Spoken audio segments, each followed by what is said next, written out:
All right, let's start. Thank you all for coming to the East Asia Institute seminars on Zoom, a special seminar today on really on a book, a wonderful book that Dr. Tao Wang has written. I'm in Beijing at the moment, so I hope I will stay stable, but I might be muted from time to time, not because of censors, but simply because of the connection. Dr. Tao Wang speaks from Hong Kong. The title of today is "How Might China Navigate the Challenges Ahead?" And it is a really, I mean, the book, I have it here on my Kindle. I hope you can see it. Is a fantastic book on. It describes China's economic reform since 1978, but also the real challenges that China is currently faces. And frankly, when I first went and lived in China, I got this book from Gordon Chang on the coming collapse of China, but that was 2001. So we also know that China, if they face a lot of challenges, they're usually quite pragmatic to address those challenges and find solutions. The question is, are we still in the same situation? And the challenges are really, really big, from demographics to debt to productivity to a lot of external pressures. And Dr. Tao Wang will elaborate on that. And of course, we have a big moment in the fall, and that is the third plenum of the 20th Central Committee. And traditionally, the third plenum is about the economy. So we are hopeful that not just Dr. Wang Tao, but also others are thinking about reforms on what to put into the decision document for the third plenum. Dr. Wang Tao is a very old friend, and we know each other for a very long time, since she worked at the IMF at the time. Right now, she is the managing director and chief China economist at the UBS Investment Bank, and she also worked at British Petroleum and DRI McGraw-Hill. She is also an invited fellow to the China Finance 40 Forum, which is a rare privilege for economists from the outside. And Dr. Wang received her PhD in economics from New York University and a bachelor's from Renmin University in Beijing. Dr. Wang, over to you. Thank you, Bert. Thank you very much for inviting me to this East Asia Institute seminar. Thank you everyone for zooming in. It'd be my pleasure to talk about China's long-term economic challenges, which is, one reason I wrote this book. But so I would like to share with you a few points. Obviously, it's difficult to talk about the book, from the whole book in this time, but I'd like to bring out a few points. So I hope you can see the screen now. Yeah.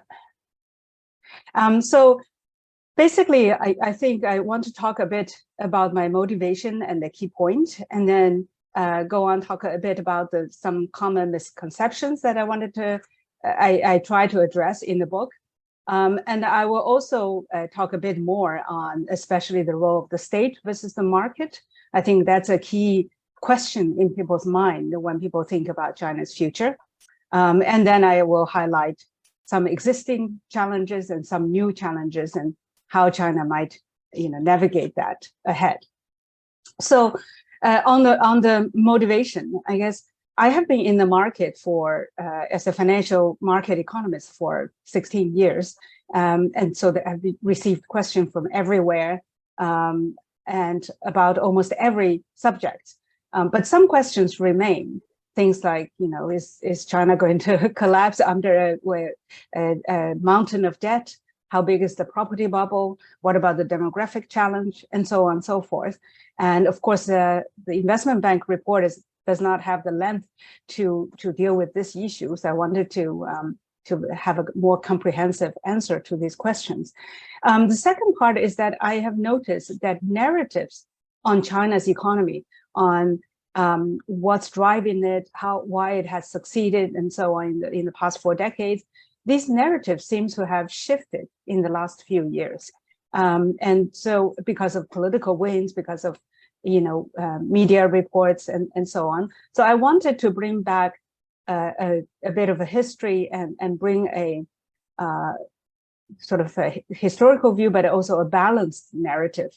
If there's one thing that I would like for my readers or people who are here to take away from this book is that do not extrapolate about China's economy. As Bert mentioned, when I started to work on China, there was this book also at the IMF. When I started the work on China at the IMF, there was this book, The Coming Collapse of China. And of course, China defied many predictions of doom because, the situation is complex. It's not because the issues they raise are not valid. They are valid, but the situation is more complex, and the government often do respond to the challenges, not always, rightly, and they often solve the problem and often creates distortions, but they are adaptive and pragmatic. So I think that's something to bear in mind, is not extrapolate, going on the way up or on the way down. The second point about some misconceptions.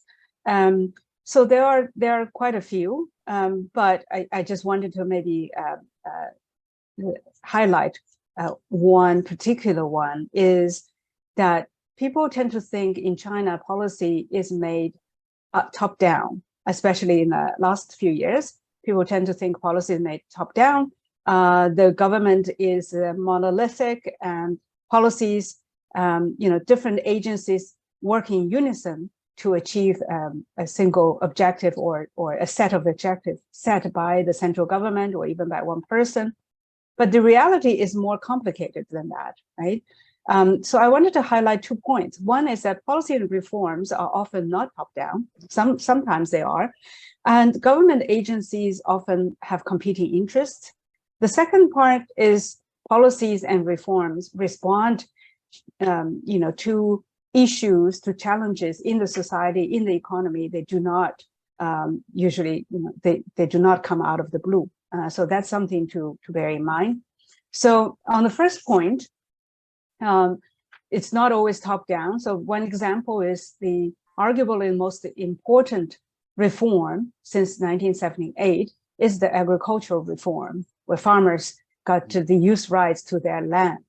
That didn't start from, Deng Xiaoping's grand plan, but 18 farmers in this Xiaogang village in Anhui province. They risked their lives to do this, and it took a couple of years for the central government to approve it. So that's a good example. Others, on the competing interests between government agencies, again, a very clear example, of course, is local government versus the central government. True, local governments often carry out the central government's directive, but their interests are often not aligned. A clear example is on the property sector.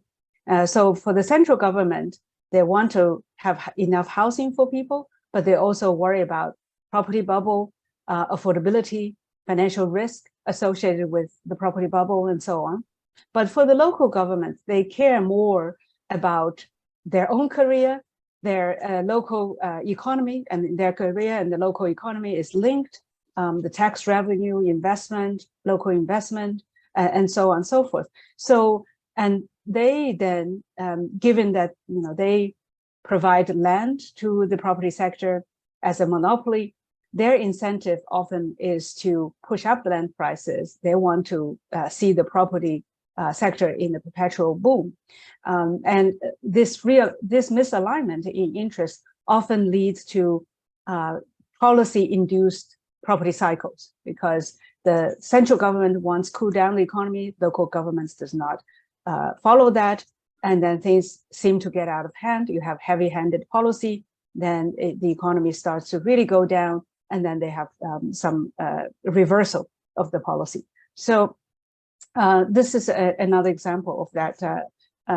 not realigned interests. In fact, even different ministries have their own interests, and so policies and reforms often are compromises, are negotiated behind the scene to come up with a certain form. So I think that's very important to understand when we think of certain policies. The second point I wanted to mention about the misconception of policymaking in China is that policy does not come out of the blue, and they do change with time. So one question, related to that is people now ask, does the Chinese government still care about growth? Has their priority shifted? So I think in response to that question, I would say the priority of the government is always about stability, social, economical, political stability. And it depends on what are the key things they think are necessary to deliver that priority, that objective. And so in the 70s, 80s, obviously feeding people, have enough food for people is a top priority. And later on in the 90s and early 2000s, you had more than 20 million people coming to the labor force each year. You have still 20 plus million people coming from the countryside, moving to urban areas. So you needed to generate enough growth to generate enough jobs to keep people happy. And often those focus on those priorities then sacrifice other things like labor protection, environment, inequality, equality issues.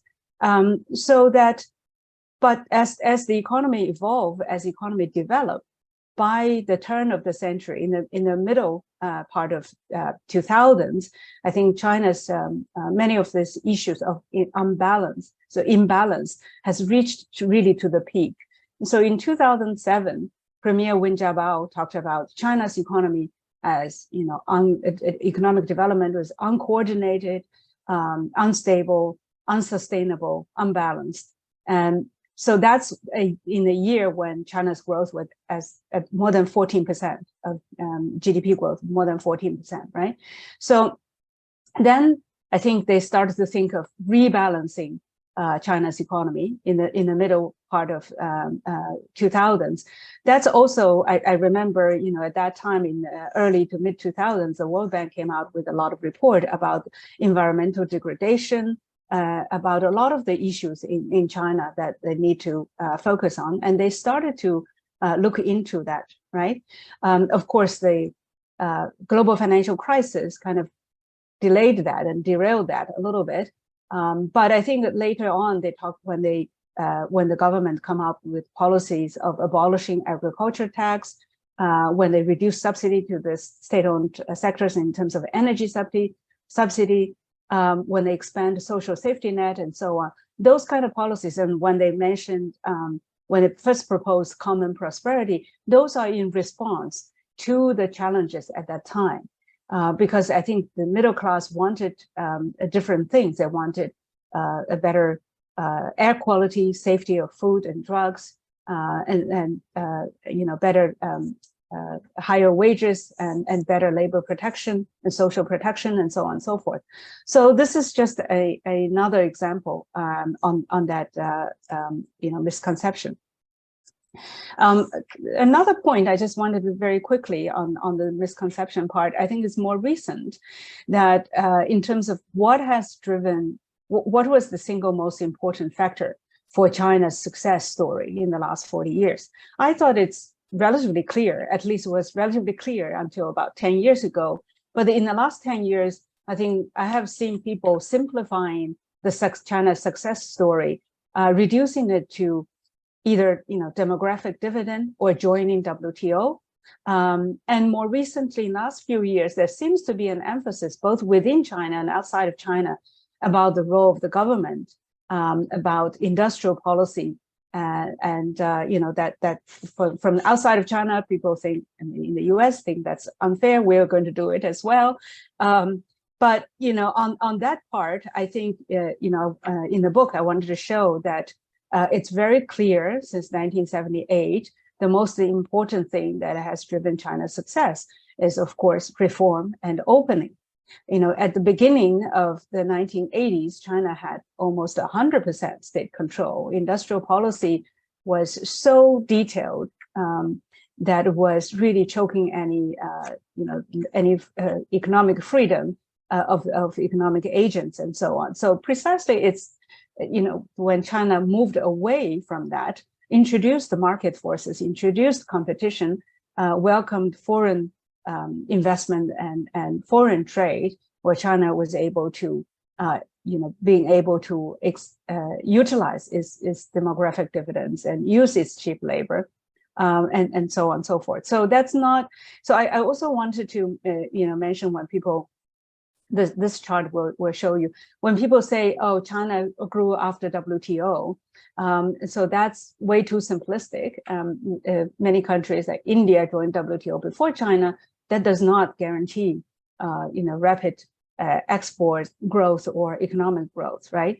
So I wanted to say that reform is very critical. Reform is necessary. So this chart on the top left corner shows China's import tariff, right? So actually China started to cut import tariff in the late 80s when it tried to join the WTO's predecessor, the GATT, and cut tariffs throughout the 90s and so on. So by the time China joined WTO, it had already cut tariffs substantially.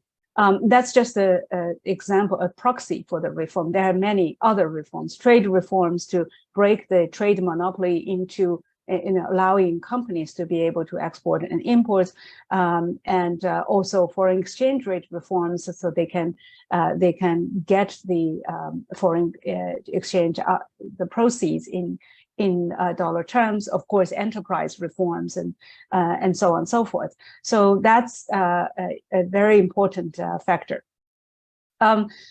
Next, I just wanted to mention about the next subject, about the role of the state versus the market, which has been really a key debate in China. The perception I think many people have is that the state has advanced in the last 10, 15 years, and encroaching the space of the market, of the private sector, and so on.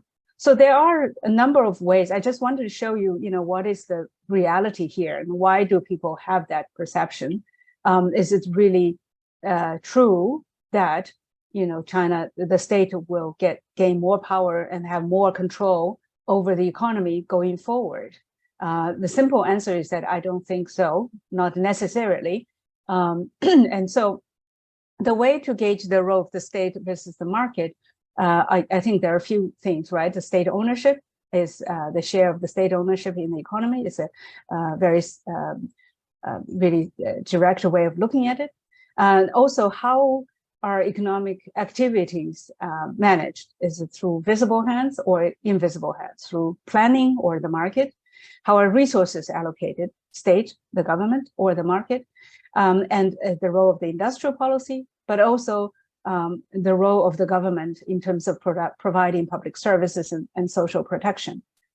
So in ownership, right? And so here I have two charts, one showing the share of SOE ownership in the industrial sector, and the other is the share as of 2018, that was the latest economic census, of ownership, the SOE share in various important industries.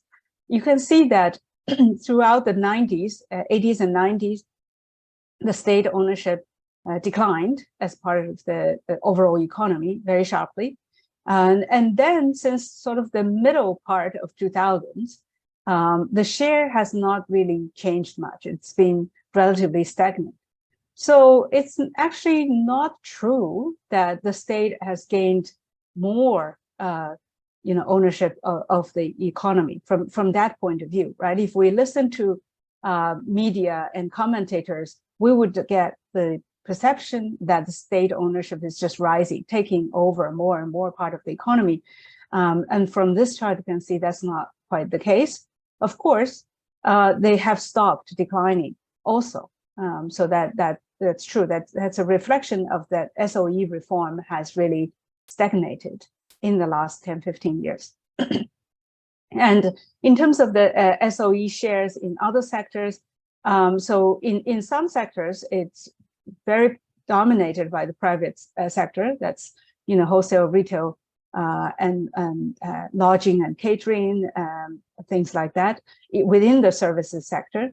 But in some of the service sectors, such as transport, such as financial sector, the state is still plays a very important role. still. So the picture is a bit mixed. It's not that the state has been advancing. But at the same time, the state's presence in the social arena in terms of social protection, in those kind of things are actually still lacking. They were really quite poor, I think about 10, 15 years ago.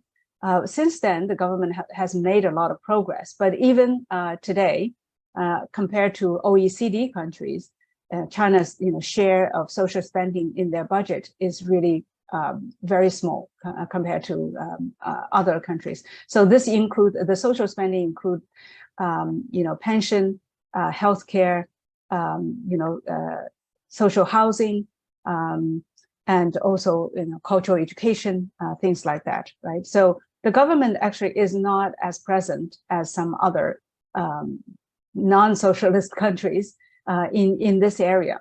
But why do we have the perception that the state has been advancing and really taking more from the private sector? So going back when I mentioned that, around 2007, the government wanted to rebalance the economy. At that time, I think there was debate about, the problems in China was that because there was too much reform, too much orientation by the market orientation, or not enough. And I think after the global financial crisis, the debate may have tilted to the other way. There is a recognition that people feel that the state was not playing its role, and the need to play a bigger role, I think has won a bit more upper hand. And of course, China also witnessed that, during the global financial crisis, the most powerful, most advanced market economy, the US, used the government to go in very aggressively to intervene and to bail out the private sector as well.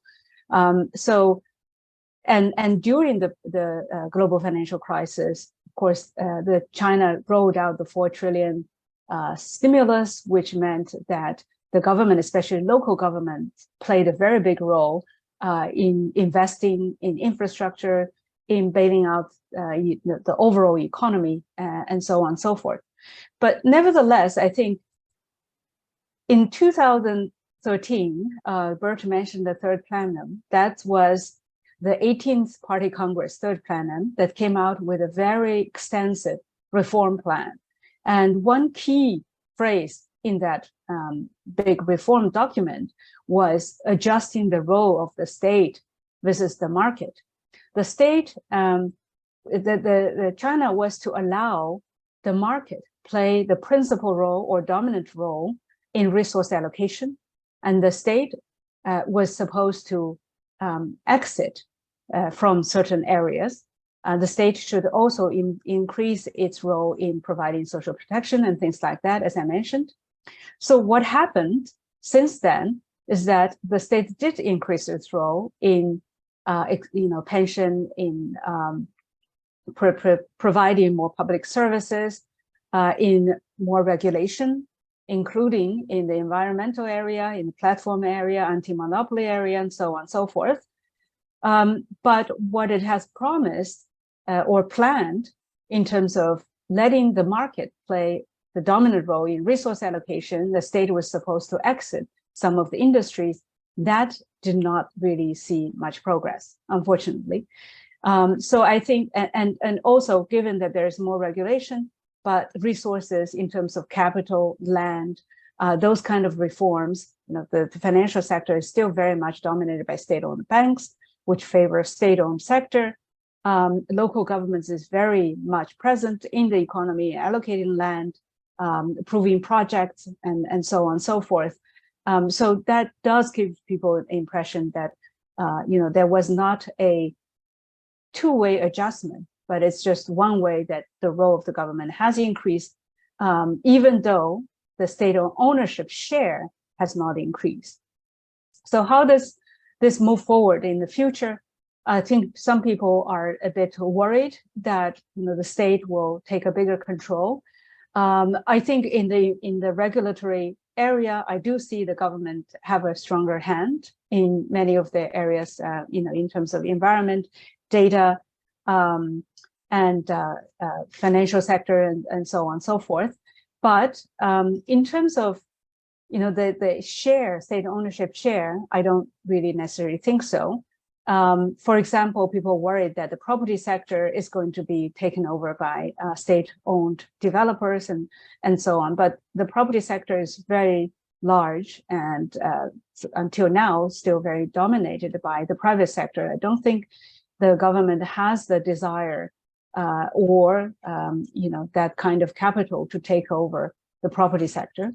And as I mentioned earlier, the retail, wholesale, and those kind of services sector is very dominated by private sector. I don't think the government has an interest in going that area as well. The 20th Party Congress, reiterated very clearly the unequivocal support for the private sector. We mentioned that Chinese government is a pragmatic one. The reality in China is today that although 60 to 70% of the economy is produced by the private sector, 90% of employment is with the private sector. And so given this reality, I think the government understands it needs to develop the private sector, support the private sector, including, for stabilizing the employment situation, right? The state asks SOEs to hire more people, but SOEs just is not a big part of the labor market.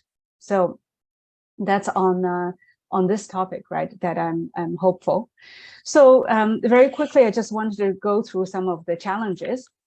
So the old structural issues, we kind of touched a bit upon the income inequality, the urban-rural divide, the big inequalities, of course, the urban-rural inequality, the unbalanced economic structure, meaning most importantly, the small share of consumption within the economy, the debt problem, the oversized role of the property sector, and so on.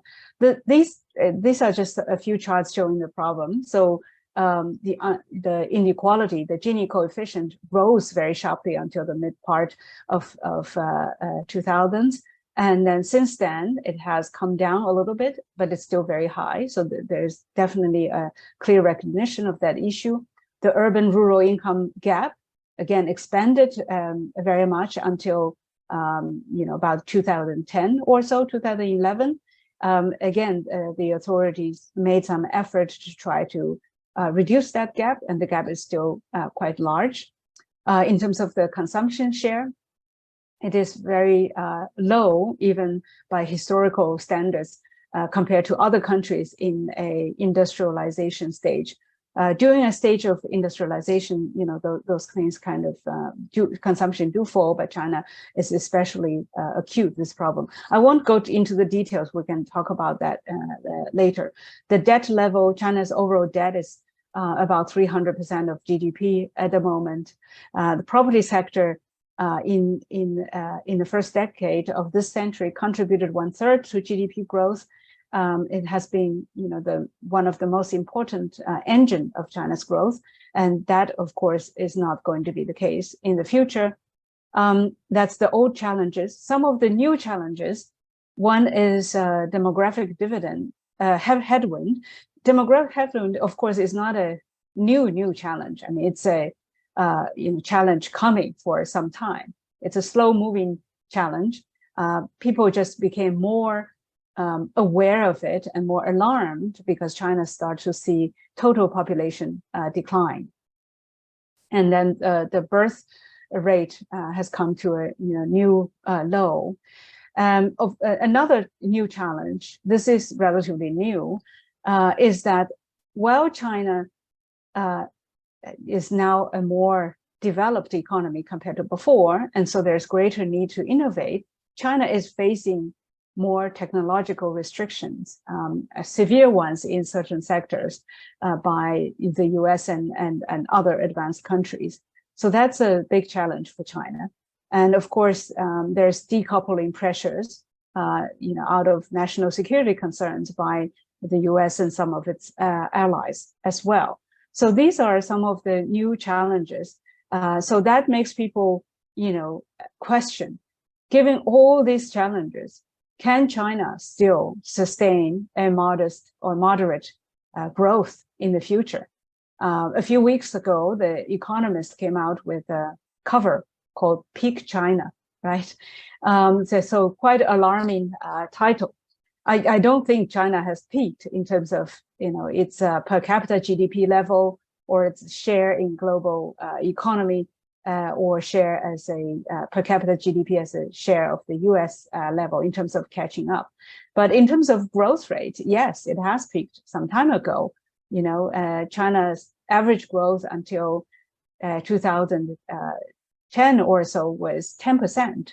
And in the last decade, it was 7%. And so this decade, what's it going to be? So I just wanted to address a few of these challenges and mention why we don't think that, China's growth story is over, why we think China can still sustain some moderate growth, right?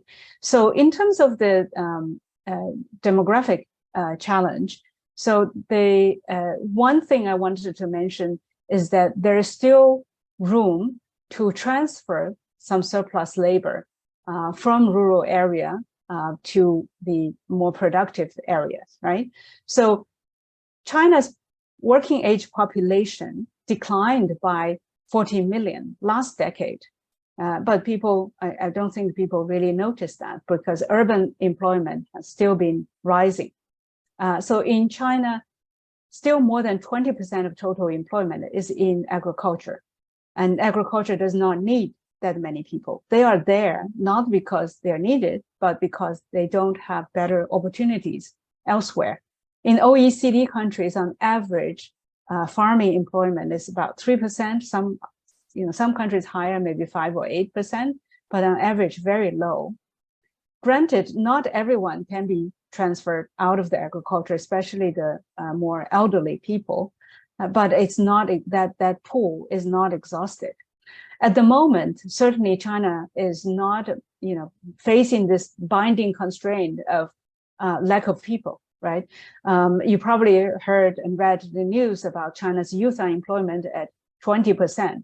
So certainly at the moment, China is not running out of people to work, but still is, lack jobs to provide to the people. So that's one area. The second thing on the labor, on demographic, is that China's actual retirement age is very young. Actual retirement age in 2020 was 54, right? And so I estimated that if you extend that by 3 years, by 2030, then we can add 40 million more people into the labor force. That will offset the decline of working age population as well. There are other, of course, things that China can do to increase labor participation, including hukou reform, to make it easier for rural people to move, to migrate with their whole family to the urban area so they don't exit the labor market too early. They can, of course, train people and make people more productive. So China's education level of the labor force has been increasing, although there has been some skills mismatch, perhaps. But in general, people are becoming more productive as well.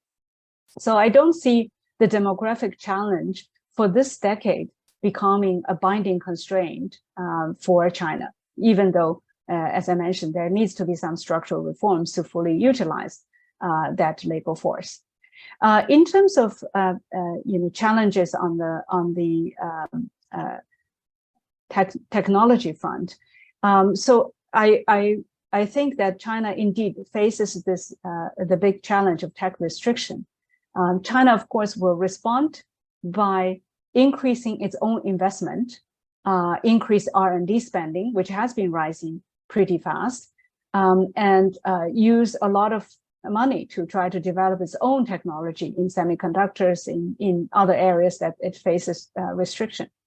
However, I think the reality is that innovation is very hard and it's costly, and that without the help of the most advanced technology in the world, it's going to cost more, it's going to be harder, which means that China will end up invest more and get less in return compared to, the scenario that it does not face tech restrictions. So that means lower productivity gains, slower productivity growth, and that means lower potential GDP growth. I've marked down this decade's potential GDP growth by 0.5 percentage points a year for China. That's just a, more of a guess and judgment call. It's not very scientific. I have encouraged other people like the IMF and so on to do more in-depth research to understand how big the impact is. So that's the negative part.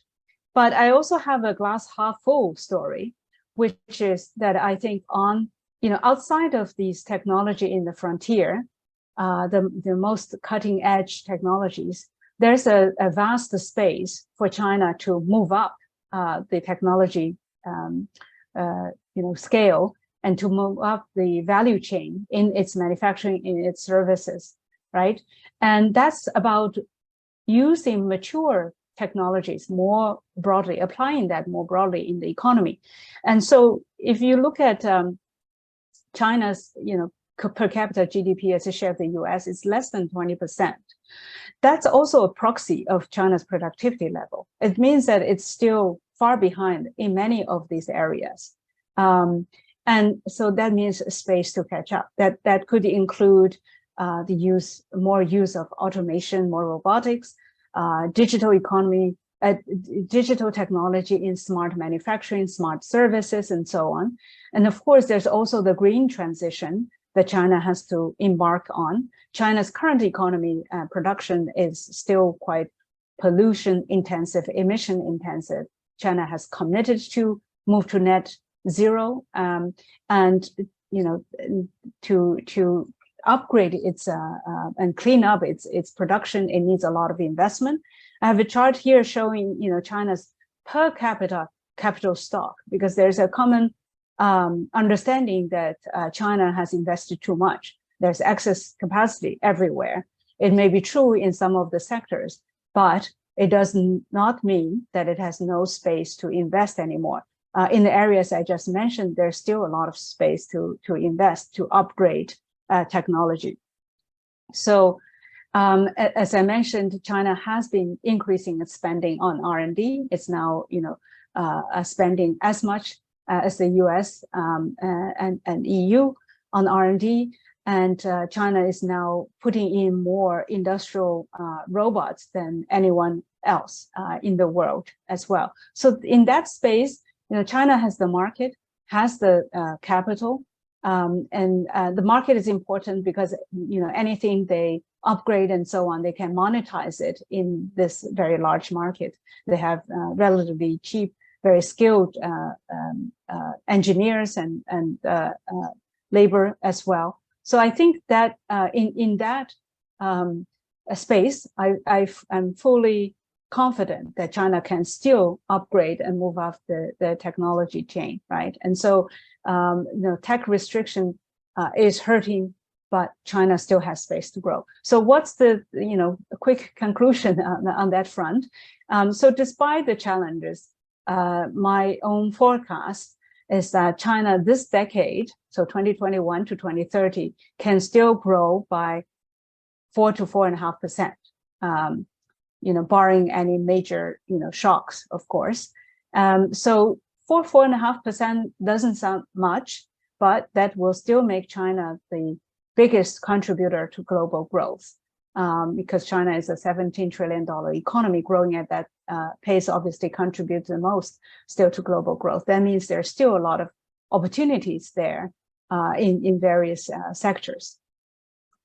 Finally, I just wanted to conclude, how, we didn't talk too much on this. I talked a lot about challenges and policymaking.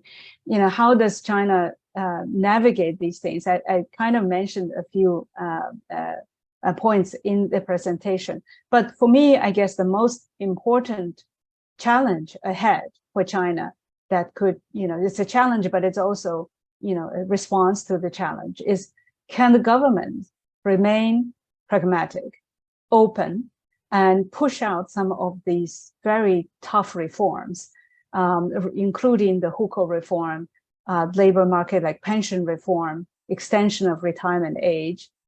We didn't talk about fiscal reform, which of course is very important to address the debt issue, especially debt at local government.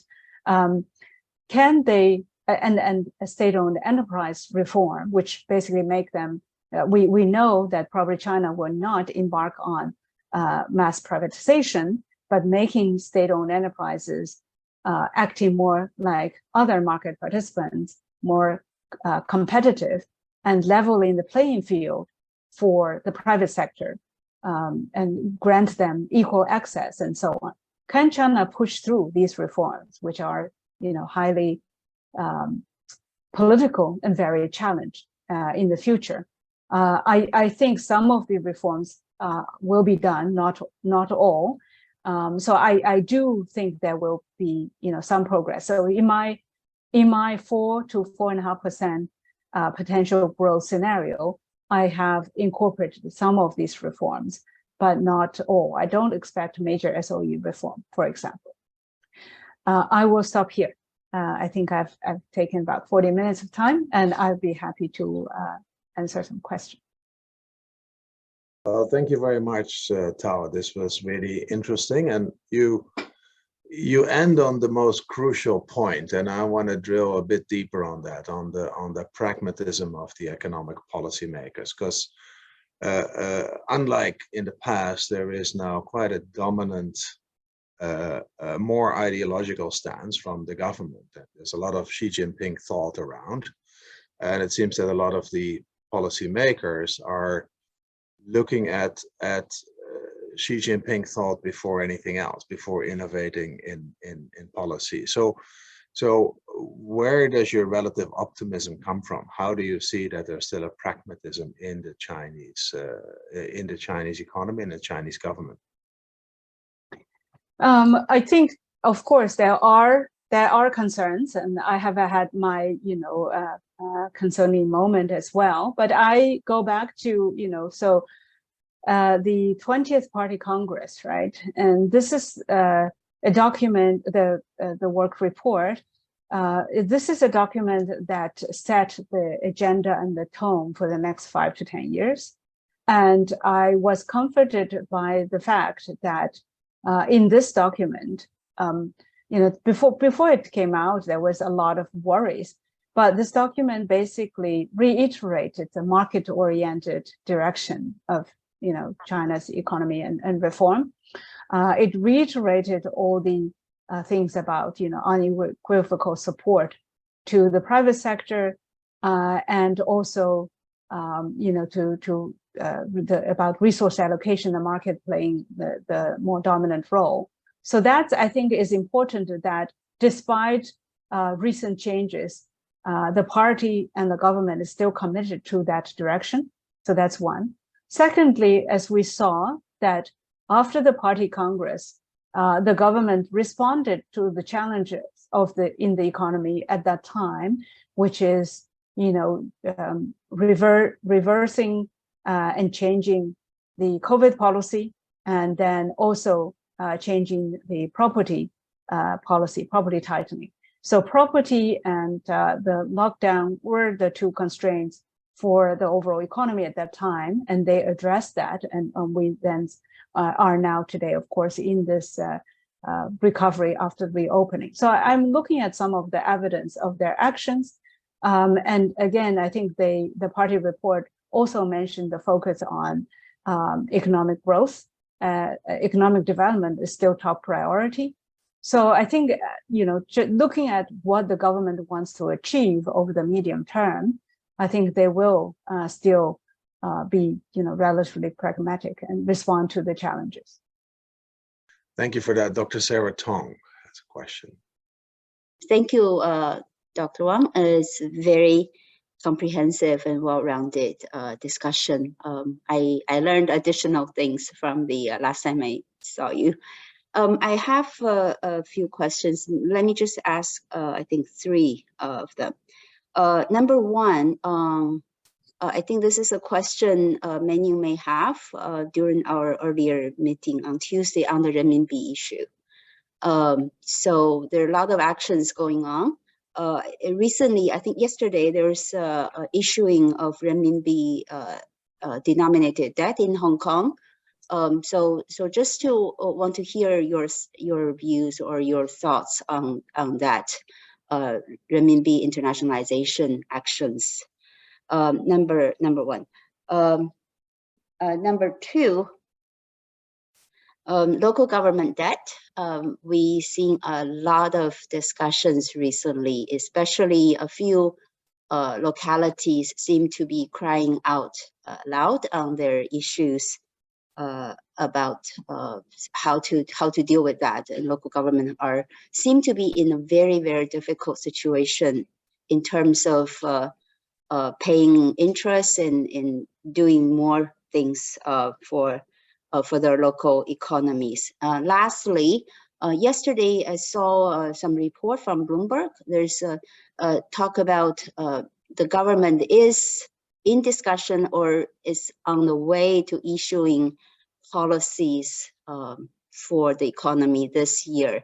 I haven't seen any sort of very substantive issues in that short report, but what do you see in the cooking on that front? One last comment, you mentioned in your previous response to Bert to say that economic development or growth remains the priority, and that's where I have a question mark. Similar to Bert, we see a lot of other discussions seem to be economics are not top the priority list. So that's sort of a comment / question. Thank you very much. Nice to see you here. Thanks. Thank you, Professor Tong. Thanks for these questions. On RMB internationalization, so that's something that China set its eye on for the last 15 years and has been working on it steadily. RMB, bond issuance in offshore centers like Hong Kong is a way to enrich, the RMB assets available offshore, so that the market can continue to develop. So I think it just marks the continued development in that space. I think RMB internationalization will face challenges in the long term in terms of how fast and how big will RMB become in the as a reserve currency. So a number of issues, right? And so one, of course, is the capital account. China's capital account is still closed in terms of outflows. And also, I think there's lack of liquidity in the RMB assets and hedging instruments. And also, I think, domestically, the policy making, especially monetary policy making, lack transparency for international investors to, to anticipate or hedge, their risk to react to that. So there are a number of issues. I think that will be kind of a constraint for further major development in RMB internationalization. But I think in terms of infrastructure, market, that will continue to be developed. And in the very long term, I think that's just, for me, I see that as a natural trend. As China's economy become bigger, it's a bigger part of the global economy and global financial system, RMB will become more and more important. It's just that it will take some time and take, gradual development, like more bond issuance and more opening channels for arbitrage and so on and so forth.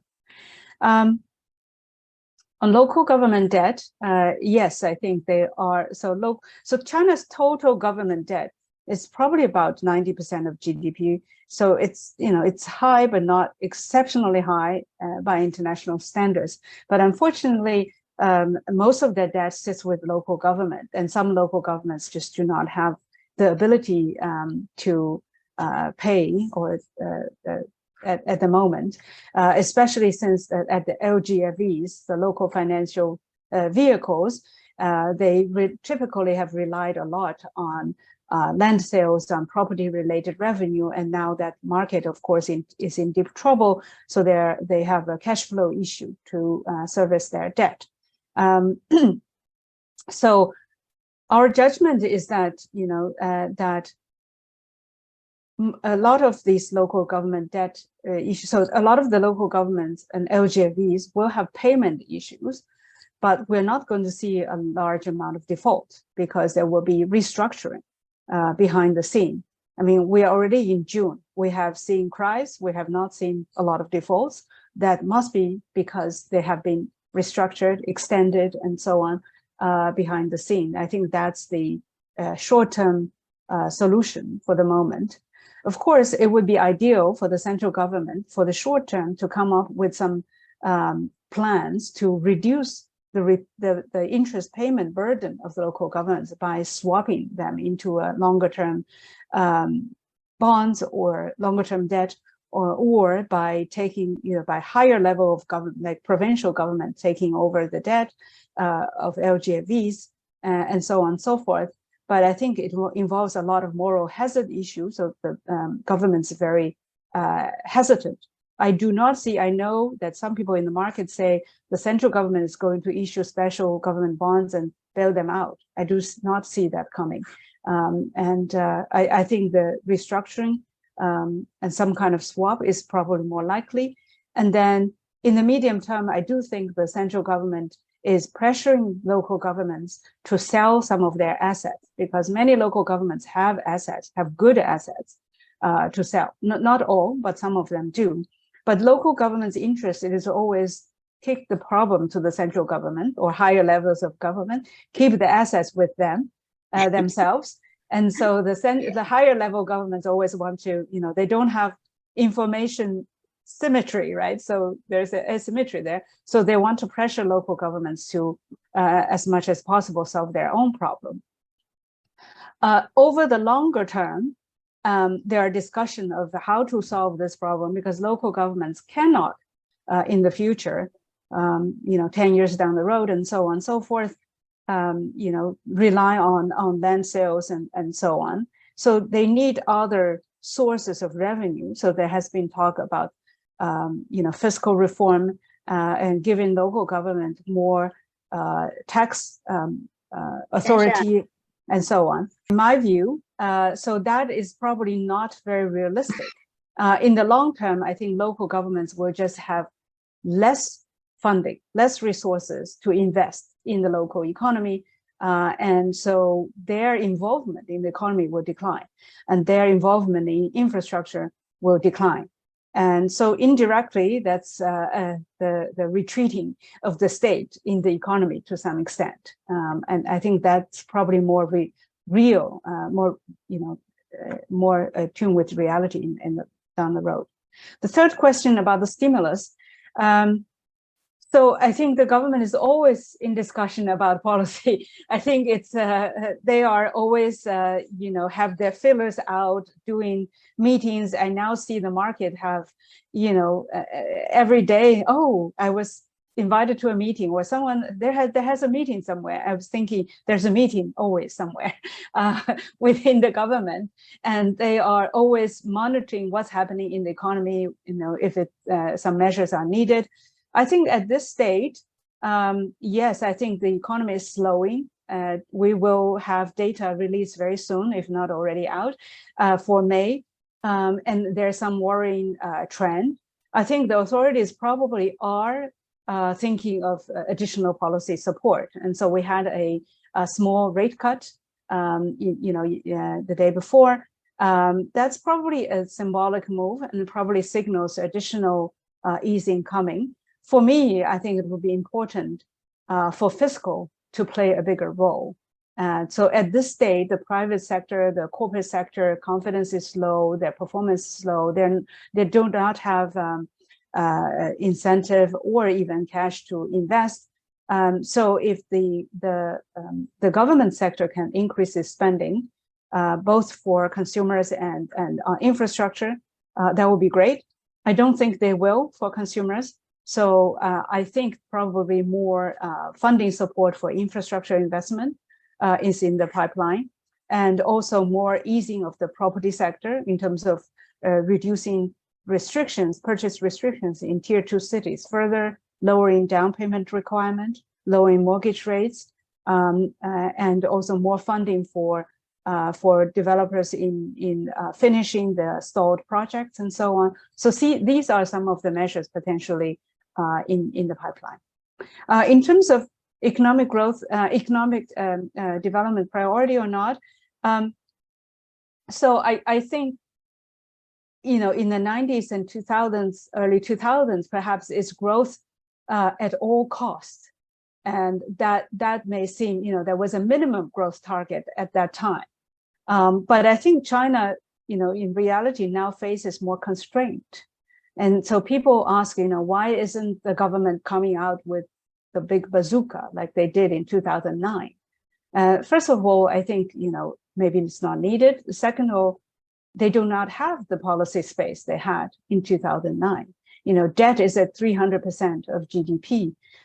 Property ownership is already very high. And they are also worried about, the overall risk in the economy as well. So I think they have more constraints. I mean, they would like to achieve economic growth, but also good growth, right? They don't want to. They understand the previous model of just piling up debt and pushing up property, getting growth at a very high rate. That's not feasible anymore. It's also not sustainable. You can put in a big stimulus, then what tomorrow? So I think there's just more constraints here. Thank you. I'm going to have Mr. Eugene Han jump the queue, because with all respect to my colleagues from the East Asian Institute, but I'd also like to hear some outside voices. Please, Mr. Han. Thank you, Professor Hofman. So I had a quick question really about the development of the IRA in individual retirement accounts in China. So I know that has been started last year. So far, the caps for contributions appear to be pretty small. I think it's about 12,000 RMB per year in terms of contributions. So I guess the question is broader, like what is the vision for the role of sort of private pension within retirement income or in the context also of demographic change and aging and all that. Right. Thank you. I think that the vision is to develop, more. I think that's more of perhaps like an experiment. I think if things are going well, they will definitely expand that and encourage more. The individual private pension plan to play a bigger role. We didn't really mention, I didn't really mention in the presentation that much, but for me, the demographic challenge for China is not we're running out of people to hire. It's really the fiscal challenge in terms of, the current pension plan is unsustainable, even though the current pension plan coverage, the urban employment employee pension plan coverage is not very big, but that is itself already not sustainable. And given the aging of population, the fiscal challenge in the future is really in pension and healthcare spending. And so they must reform the pension system, and they have to depend a lot on the the supplements from the individual and from the private sector. All right, Dr. Srinivas. Thank you for a wonderful presentation and some very provocative ideas. I just wanted to a couple of questions. One, push you a little bit more on the economic growth being continuing to be an important aspect of the policy the thinking process. You focused on some of the opportunities that are available. I mean, on the other hand, you also mentioned that politics was one of the important driving forces now. So one question is, I mean, at least to some observers, it looks as though the economic growth is being sacrificed on the altar of national security. How would you react to that? And is that, in terms of relative weightage for the two? The second my second question is on the state-owned enterprise reform. You mentioned that you don't see that happening much this coming decade. I'd like to link that to the state-owned banking sector, which I think you touched upon a little bit in your presentation. And in looking at that from the perspective of the China's requirement for innovation, which you also touched upon, banks are not very good at financing innovation, and in particular, state-owned banks are not, even within the banks, then they're not very good at all. We need a different kind of, we need more capital markets coming in. How do you see that, playing out in terms of state-owned banking, the state-owned bank reform, and the requirements for China, or the need for China to have more innovation going forward? I'll stop here. Thank you on the question. So, I mentioned the economic development is still important, is still top priority, but it's also true that there are other priorities in the equation. So, in the 90s and early 2000s is probably, overwhelmingly dominated by just economic growth at the expense of everything else. And then already gradually you had more things added to that priority list, and so what was added included the environmental protection part and debt control part, and now national security part as well. So it is a balancing act. It's not that I don't think national security is necessarily obviously it will be a constraint, but I think it's also a response to what's happening outside of China, so that a lot of national security concerns were raised to target China, right? Tech restrictions, the IRA, the Inflation Reduction Act, this decoupling measures, even when people imported masks and stuff, they talked about national security, not relying too much on China, and so on and so forth. And so China needs to also respond to that to some extent. And it's also, the West is now talking about, different value system where we are rivals and so on. So China, of course, is concerned about that, its system is big, that could be compromised or under attack.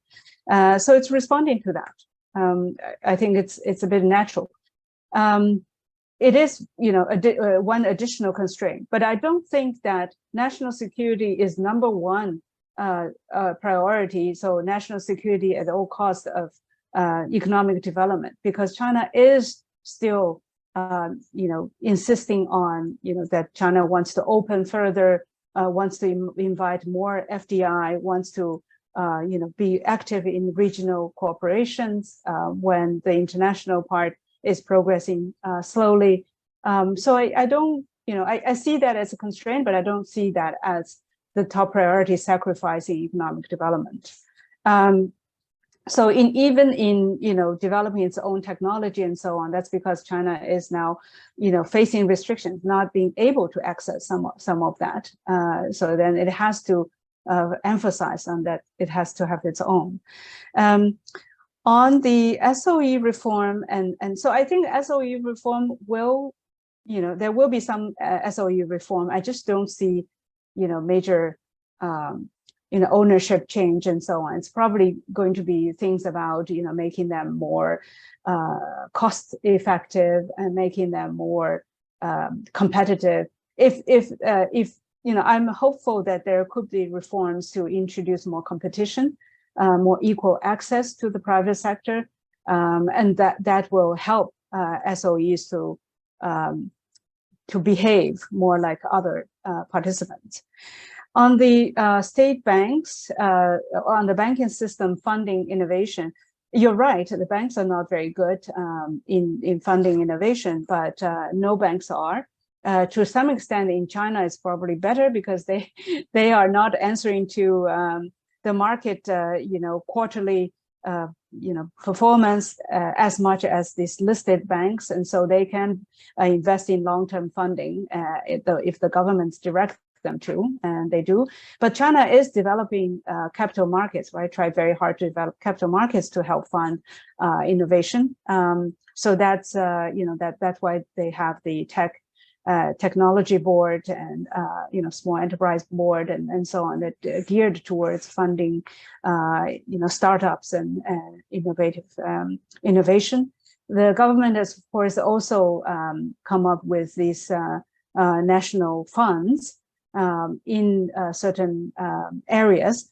It does not always work well. Recently, we have had some corruption cases, when with the big so-called the big fund for semiconductor chips. Because the problem with that is that when a state represented by some agent have this big power to choose who wins, who loses, right? So that you immediately see there could be incentive issues there and corruption issues there. So I think the banking reform itself, or lack of, is not necessarily impediment to the funding for innovation. I think it's more that they need to have a competitive environment, and the market needs to choose the winners rather than the government. How does that? So it's more of a incentive, and of course protection of intellectual property rights to encourage innovation. These are probably bigger challenges. All right, thank you. Just for the historical record, Xi Jinping set up his National Security Committee in 2013. So that was before anybody talked about containment and tech controls and all of that. I think actually it comes from the leadership themselves, that they feel that with an increased role in the world, national security plays a bigger role. And the latest utterance of Xi Jinping thought is, yes, the party still sees economic development as the first priority, but national security is the basis of national development. So I think it is increasingly playing a role into all kinds of things that you and I may not see as national security, frankly, from food to electricity to balance of private sector, public sector, etc. So I think it's going to be it's an increasingly big constraint on China's economic policies, and frankly to the detriment of growth. And maybe there's a clear calculation that China thinks that's worth it, but I do think that it's more than reacting to the outside. It is China thinking it has a different role in the world. Well, I think setting up a National Security Commission itself in 2013, I think does not mean that China started to put national security on top of economic growth, because I think that's more of a recent, recent phenomena in the last few years or so. Setting up that, I think, is a response to the fact that China's anything related to defense and national security and everything was very scattered. I remember US complained that they don't know who to talk to, because you had, if something happens off the coast of China, do you talk to Coast Guard, to the Ministry of, Oceanic, Affairs, or to the Defense Ministry, to, who? And so there are certain issues that's not coordinated. And so, the communication channel is very scattered, and China does not have that kind of response. So those, of course, were the times that US-China was still working very closely and collaborating, and they don't know who their counterpart is to collaborate with. So I think the National Security Commission setting up, that's when China had a lot of organizational and institutional change as well. So that's part of it. So I don't see that as the beginning of China heightening national security concerns. I think it's much more after Trump and all that. All right, Dr. Liao. Yeah, thank you. Thank you, Dr. Wang. I learned a lot from your talk. And my question is about SOE. You had lots of some comparison of, between SOE and the private companies, including employment and assets. I wonder how about the profit margin? Because on one side, people says that SOE usually low efficient, so should be lower in capability of making profit. But on the other side, they have the monopoly power. Whenever whenever the private sector finds some business with high profit, the SOE will step in. So this is also one factor that make the private sector have low confidence. So I wonder the reality, how is this? And then connect this with the local government debt. Some analysts suggest that SOEs can be an important source of revenue for local government, or even also central government. And actually in Singapore, SOEs, the SOE profit are very important source of revenue for government. So how about China? Do you think that can be possible? Because a recent, not recent, I think you may also heard that about 供销社. So that's in the retail and wholesale sector, but seems like SOE also trying to make it bigger in this sector. So it's really make people worry. Yeah, thank you. Yeah, thank you. Let me first answer 供销社. 供销社has always existed. It's a tiny part of the system. It's about providing services in the countryside, rural villages where the big platform companies where nobody wants to go. So at the moment, so I don't worry that that's going to take over the consumer services sector. I think that people are worried, but I think it's just that the social media attention suddenly focused on that. It's a bit exaggerated. On the returns, profit margins, so basically SOEs return to assets, return to capital are lower than the private sector. You can see that SOEs tend to be concentrated in so-called commanding heights industries, right? In banks and energy and big transport, big utility and so on. They're very capital intensive. Some of them have natural monopolies. Some just have the monopoly in natural resources and so on. In those sectors, that requires a lot of capital, but their profitability, they are not as efficient, so their profitability is lower. So that's very clear in China. Of course, SOEs could argue that they also shoulder a lot of social burdens. Like when the government says you need to increase spending, then they do it. If the private sector can choose not to, and they can say you need to hire more people, then they do it. Or you need to help poor village somewhere, then you have to do it. That's their social responsibility. So there is one reason why also the government likes to keep SOEs, because they are useful at times that they need them as well. But yeah, as a result, their return to assets and return to capital is lower. So that's relatively clear. SOE revenue,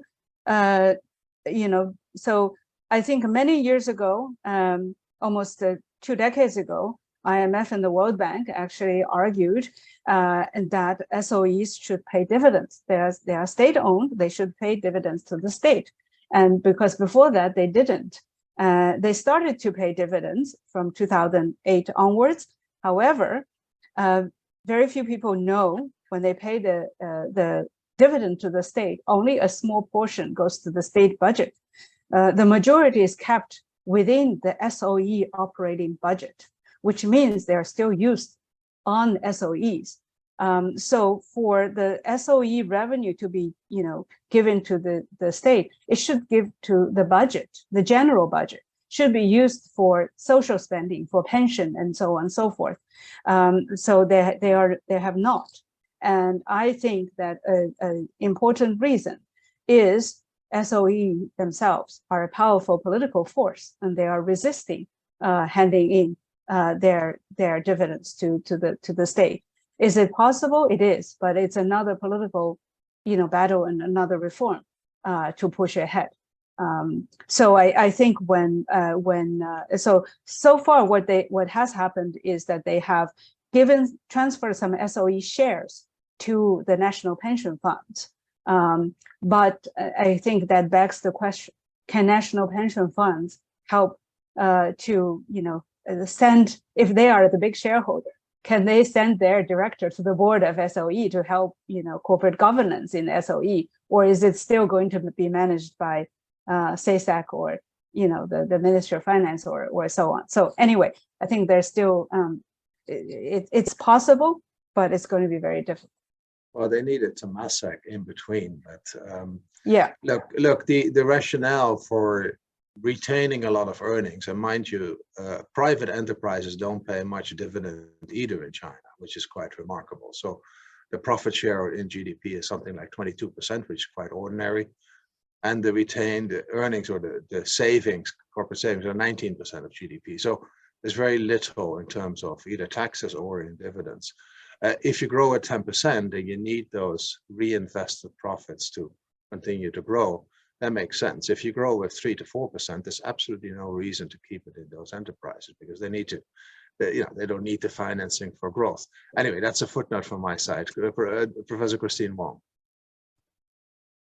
Thank you. Thank you for a very interesting and quite broad-ranging lecture that I learned a lot from.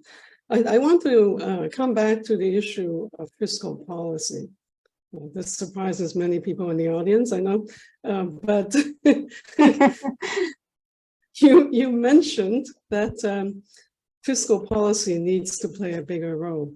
And one of the remarkable things in the past 2 years is how fiscal policy has dropped out of discussion of macro policy and stimulus programs. Nobody is looking to fiscal policy to do anything.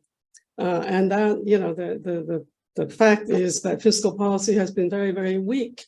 And it's playing a very weak role in the economy in general.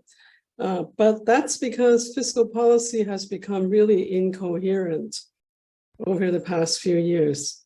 There are a series of tax cuts that have been enacted that have cut so deeply to the bone that by my calculation, they're back to the 2005 level of revenues.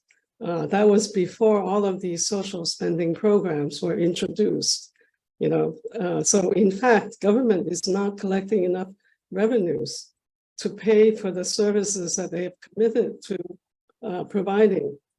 So this puts lots of pressure, not just on local governments, but also on central government. So in 2020, the central government gave back more than 100% of its revenues through transfers. They cut back in 2021, and then in 2022, they gave 103% of their revenues to transfers. And this year, they will again give more than 100%. So in a way, central government can say, we have no money. We've given everything back to local governments. And so it's up to local governments to do whatever it takes to pull the economy ahead, as Li Keqiang said in May of 2022. But on the other hand, if you look at government debt, the central government debt is only about 25% of GDP. So it can easily run bigger deficits, at least temporarily, to get the economy out of its current fix, right? And the big fix they're in now is the property sector, where the entire fiscal system is yoked to land revenues and property sales. Not just local governments, but central government as well. They've been taking about 15% of land revenues each year to transfer to general revenues to help cover the deficits, and for local governments to help cover the shortfalls in transfers plus revenues to pay for services. And even so, if you look at what is being spent on social services, it's been falling as a proportion of GDP since 2016. So China is going in the wrong direction in terms of what it needs to do. You point out that in the future, they're going to, you know, the big challenges will be covering pension expenditures, health expenditures, and in all countries in the world, the proportion of government in GDP keeps growing because of these big spending burdens that they face. China is no different from that. So my question is, where do you see fiscal policy reform coming from? You know, who is making fiscal policy? When I met Lo Jiwei in 2021, I said, why is fiscal policy so bad? And he says, the Ministry of Finance does not control fiscal policy anymore. Yeah, thank you, So where is Professor. your optimism going to come from? Yeah. In this? Thank you, Professor Wang. Yeah, I studied your report when I was working at the IMF already, and quoted your research in the book on some of these issues. I don't have a lot of optimism on the fiscal reform. I not in the immediate future. I know that so my optimism, I guess, is that when they realize they have to address the issue, they will have to address it. But they're not going to address it ahead of time. We hope they address it ahead of time, but that's not how historically things happen. We talked about, pension fiscal challenges 20 years ago and warned them, right? And they didn't really do much on that front. But over the last 10 years, there has been some reform in the pension system, and they have lowered the payout ratio. They are talking about the extending retirement age and so on and so forth. There is no, so I think China, there's an irony here, is that there's a lot of complaint about the government taking, bigger control and so on. But China's government, especially on fiscal policy, seem to be very sensitive to criticisms that there's too much spending on, especially fiscal spending on infrastructure that's not efficient, so they should support the private sector.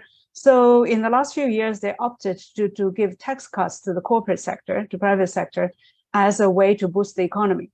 I think it's ill-advised, because in the economic downturn, the multiplier effect of tax cut to the corporate sector is extremely low. And we saw that there was little impact from the big tax cuts. And they seem to, to be still, at the moment, still be heavily criticized domestically if they increase infrastructure spending. But they do. So what do? Then they meddle in the middle and ask banks to lend and ask local governments to borrow, pretend that that's not happening, and then wake up one day and say, oh, wow, debt is at this level and they cannot pay. So I think there has to be a recognition that, but at the same time, I also understand they think that local governments have assets they can sell. But I think when this cannot continue, central government will have to step in. They just don't want to step in too early, I suppose. I agree with you that the central government, central-local fiscal relations need to revamp, but that's way above the pay grade of Ministry of Finance. And even the local party boss above the pay grade of Ministry of Finance. So it has to be from the Politburo. It has to be from the very top. So I think that as these tensions, as these challenges gets bigger and more urgent, then they will take some actions. But I think it's going to be more of a muddle through. The optimism is, of course, that we do have high savings. We do have a banking system with a closed capital account. So, that one way or another, we carry it over and then gradually restructure. Just one word on the remittance of SOE profits. There is direct remittance into the budget already, to the central government budget. Yeah, but very small. Very small, like 5 to 600 billion yuan a year. It's people's banks and banking system, because they're not on the SASAC. So that's the bulk.